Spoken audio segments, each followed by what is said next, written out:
E aí pessoal, tudo bom? Bom dia, boa tarde, boa noite, não sei que horas vocês vão estar assistindo esse vídeo, mas eu estou fazendo ele aqui e uma série de outros para a gente falar um pouco sobre as mudanças que ocorreram na língua portuguesa com esse novo acordo ortográfico. Eu não vou perder muito tempo falando aqui, vamos logo falar sobre o hífen, uma das coisas que existem várias regras para a gente prestar atenção e a gente vai começar agora falando desse cara aqui, ó, hífen, não underline. Algumas pessoas confundem por conta da tecnologia, por conta dos e-mails, mas o hífen é um velho conhecido da língua portuguesa e que em algumas palavras ele permaneceu, algumas palavras ele foi adicionado e em outras ele simplesmente sumiu. Vamos lá?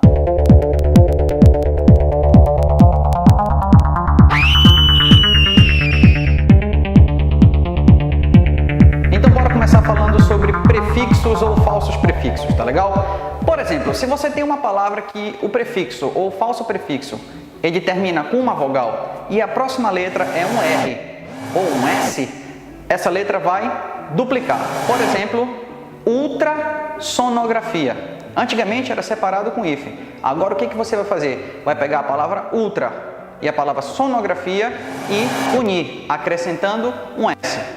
O mesmo acontece com um prefixo que termina com uma vogal e a próxima começa com R. O que você vai fazer? Por exemplo, anti-rugas. Você vai pegar as duas palavras e unir e acrescentar mais um R. Anti-rugas. Tá legal? Então esse é um dos primeiros casos. Então vamos fazer uma revisão aqui. Prefixos ou falsos prefixos que terminem com vogal e a próxima palavra inicia-se com R ou S, você vai unir duplicando esse S ou esse R. Tá legal? Essa é a primeira regra.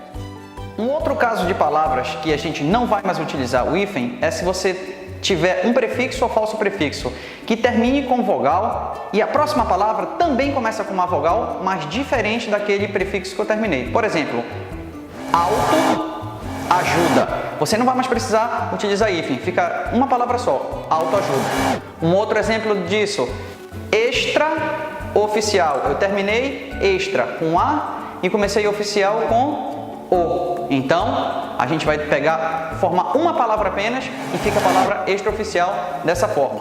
Bora relembrar. Prefixos ou falsos prefixos que terminem com vogal e a palavra seguinte começa com uma vogal diferente, a gente simplesmente vai unir. Essa é a segunda regra. Vamos falar um pouco agora das palavras que a gente vai separar por hífen? Então, bora lá. Por exemplo, se eu tiver um prefixo que ele termine com R e a próxima palavra também começar com R, eu vou ter que separar. Vamos dar um exemplo? Palavra interracial.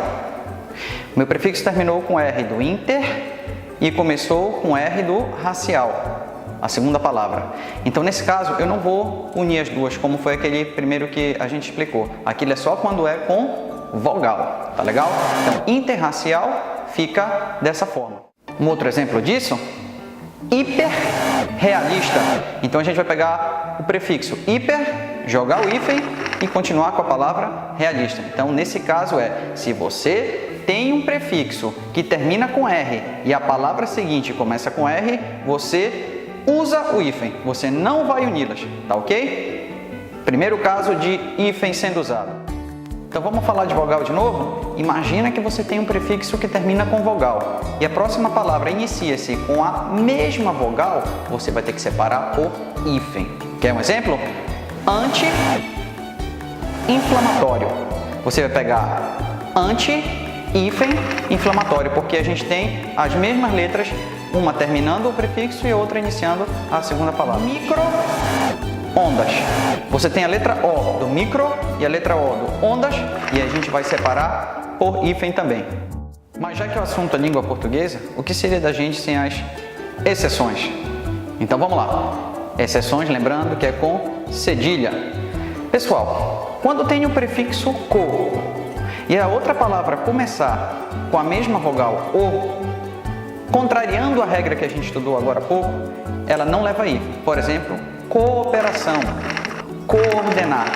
Nesse caso, eu vou fazer a união sem hífen dessas palavras. É uma exceção à regra. A outra exceção que vai ocorrer é quando você tem um prefixo que termina com vogal e a próxima palavra começa com H, você vai ter que colocar hífen. Por exemplo, anti-higiênico, extra-humano, anti-herói. Então essas são as primeiras exceções. Quando você tem o prefixo co e a outra palavra começar com a letra o, você vai unir. Quando você tem um prefixo que termina com vogal e a próxima começa com H, você vai separar. Beleza? Essa é a primeira parte da nossa aula de hoje.